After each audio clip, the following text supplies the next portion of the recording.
આજે વિશ્વ આદિવાસી દિવસની ઉજવણી થશે ત્યારે આદિવાસી સમાજની સંસ્કૃતિને ઉજાગર કરવાના ઉદ્દેશ્યથી અનેક કૃતિઓ બનાવવામાં આવી છે। મધ્યપ્રદેશની સરહદે આવેલ ગુનાટા મેહુલ રાઠવા નામના વ્યક્તિએ આ કૃતિઓ તૈયાર કરી તે કેનવાસ ઉપર પિઠોરા લખવાનું કામ કરે છે અને સાથે સાથે માટીમાંથી પથ્થરને કોતરીને તેમજ લાકડાને કોતરીને આદિવાસી સંસ્કૃતિ તેની રહેણી કરણીને ઉજાગર કરે છે। એમ તો મારું મુખ્ય કામ અમારી આદિવાસી સંસ્કૃતિ પિઠોરા લખવાનું છે, પણ નવરાશની પળોમાં હું કાદવમાંથી, માટીમાંથી, લાકડામાંથી અને પથ્થરમાંથી વિવિધ પ્રકારની મારી સંસ્કૃતિને ઉજાગર થાય એવી મૂર્તિઓ બનાવું છું। મેહુલ રાઠવાએ માટીમાંથી અને લાકડામાંથી મૂર્તિઓ બનાવી છે અને દિવાલ પર જોરદાર અમારી આદિવાસી સંસ્કૃતિને ઉજાગર કરતા ચિત્રો દોર્યા છે અને એ પણ ત્રિપરિમાણીય 3 ડાયમેન્શનમાં દોર્યા છે, જે જોરદાર છે અને આદિવાસી સમાજની જે પરંપરા છે એને બિલકુલ ઉજાગર કરતા ચિત્રો છે। બુલેટિનમાં રોકાઈશું એક નાનકડા વિરામ માટે। આપ જોતા રહો ન્યૂઝ 18 ગુજરાતી।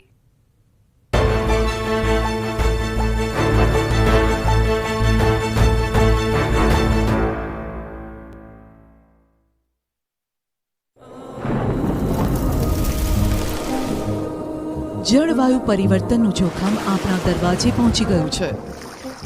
હવે જરૂર છે એક મોટા ક્રાંતિકારી બદલાવની અને આનો પ્રારંભ થશે 140 કરોડ ભારતીયોથી। આ ક્રાંતિ શરૂ થશે એક વૃક્ષથી। એક વૃક્ષ માનવતા માટે, એક વૃક્ષ આ ધરતી માતા માટે, એક વૃક્ષ આપણા ભવિષ્ય માટે। પ્રોજેક્ટ વન ટ્રી ન્યૂઝ 18 નેટવર્કની એક મોટી પહેલ। લૂબી પમ્પ્સ, ફ્લો નહીં ફોર્સ।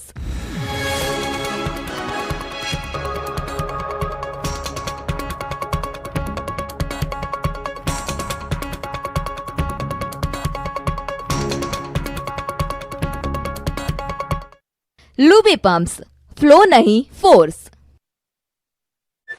સુધી નથી મળ્યા લોકોને પાકા રસ્તા। કાચા રસ્તા હોવાના કારણે ગામના લોકો એમ્બ્યુલન્સ અને એસટી બસની સુવિધાથી વંચિત। ચોમાસામાં લોકોને ભારે હાલાકીનો કરવો પડે છે સામનો।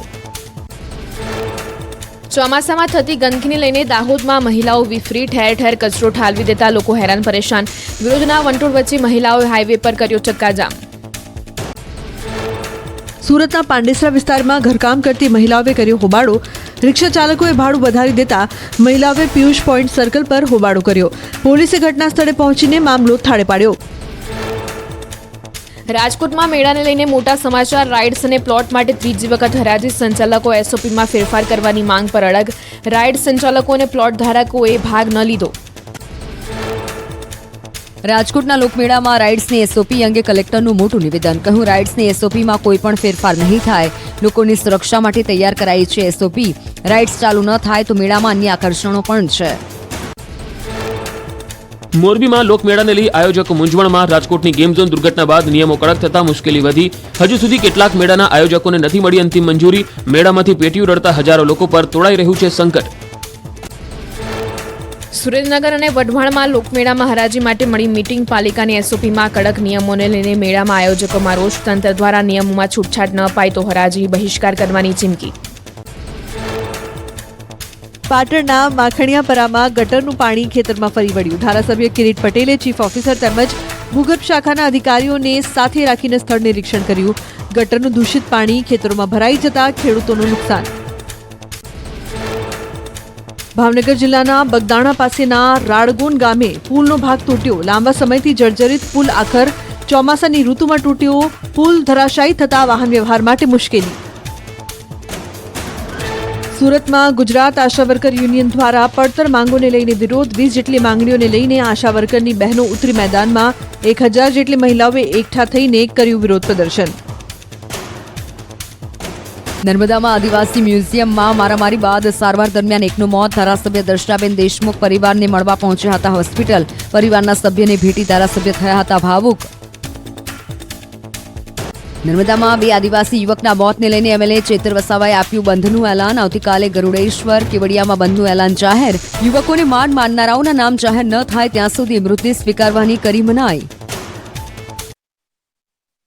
વડોદરામાં સરકારની મંજૂરી વિના ધોરણ 9ના 6 વર્ગો શરૂ કરી દેવાયા. 300 થી 350 વિદ્યાર્થીઓને આપવામાં આવી રહ્યું છે શિક્ષણ. પાલિકા સંચાલિત શિક્ષણ સમિતિના શાસકોએ નિયમોનું કર્યું ઉલ્લંઘન.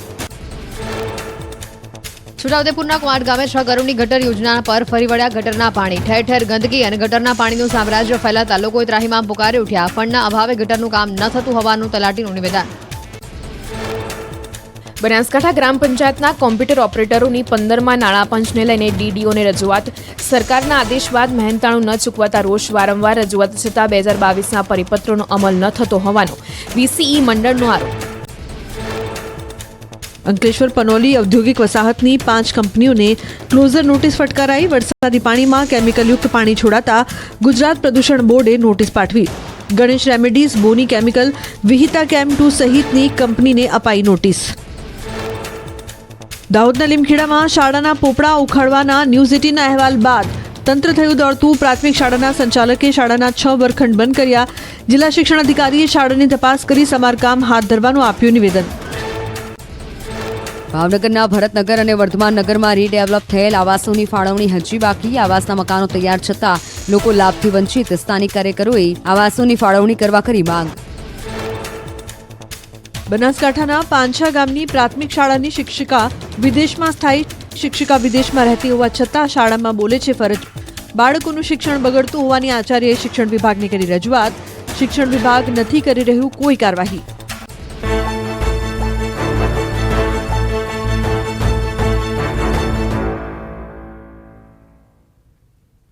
Welcome back. આદિકાળથી જંગલ કે દુર્ગમ પ્રદેશમાં રહેતા અંતરિયાળ વિસ્તારમાં વસવાટ કરતા આદિવાસી સમાજના સર્વગ્રાહી વિકાસ માટે કેન્દ્ર સરકારની પહેલ. વિશ્વ આદિવાસી દિવસની 14 જિલ્લાના વિવિધ સ્થળે ભવ્યાતિ ભવ્ય ઉજવણી કરવાનું વિશેષ આયોજન કરાયું છે.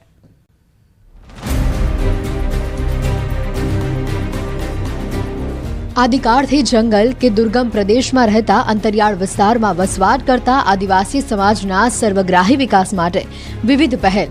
કેન્દ્ર અને રાજ્ય સરકારે આદિવાસી સમુદાયોના સંકલિત સર્વગ્રાહી અને સમાવેશી વિકાસ પર ધ્યાન કેન્દ્રિત કર્યું છે. વ્યક્તિલક્ષી યોજનાઓ સાથે આદિજાતિ વિસ્તારમાં આંતરમાળખાકીય સગવડો ઊભી થાય તેના માટે પ્રધાનમંત્રી મોદીના નેતૃત્વવાળી કેન્દ્ર સરકાર અને રાજ્ય સરકારે પ્રયત્નો કર્યા છે. વિજ્ઞાનની શાળાઓથી શરૂઆત કરી હતી કે આદિવાસી દરેક તાલુકામાં એક વિજ્ઞાનની શાળા બનાવીશ. અને આજે મને ખુશી છે કે આદિવાસી જિલ્લાઓમાં મેડિકલ કોલેજો, ડિપ્લોમા એન્જિનિયરિંગ કોલેજો, નર્સિંગની કોલેજો ધમધમી રહી છે. અને મારી આદિવાસી દીકરા દીકરીઓ ડોક્ટર બનવા માટે થનગની રહ્યા છે. અહીંના દીકરા વિદેશોમાં ભણવા ગયા છે. ભારત સરકારની યોજનાથી ભણવા ગયા છે. અમારા જનજાતીય સમુદાયના બાળકો માટે એકલવ્ય સ્કૂલની અંદર આધુનિકમાં આધુનિક શિક્ષણ મળે એની આપણે ચિંતા કરી રહ્યા છીએ. આદિવાસી સમાજની ગૌરવવંતી સંસ્કૃતિ અને ઐતિહાસિક વારસાને ઉજાગર કરવા, તેમની પરંપરા અને અસ્મિતાને ટકાવી રાખવા દર વર્ષે 9 ઓગસ્ટના દિવસે વિશ્વ આદિવાસી દિવસ તરીકે ઉજવવામાં આવે છે. રાજ્યમાં આદિજાતિ વસ્તી ધરાવતા 14 જિલ્લાના વિવિધ સ્થળો પર આદિવાસી દિવસની ઉજવણીનું આયોજન કરવામાં આવ્યું છે. નરેન્દ્રભાઈના માર્ગદર્શનમાં પાછલા 2 દાયકામાં આદિવાસી વિસ્તારમાં વિકાસના કામોમાં 1 લાખ કરોડથી પણ વધુ વપરાયા છે. આ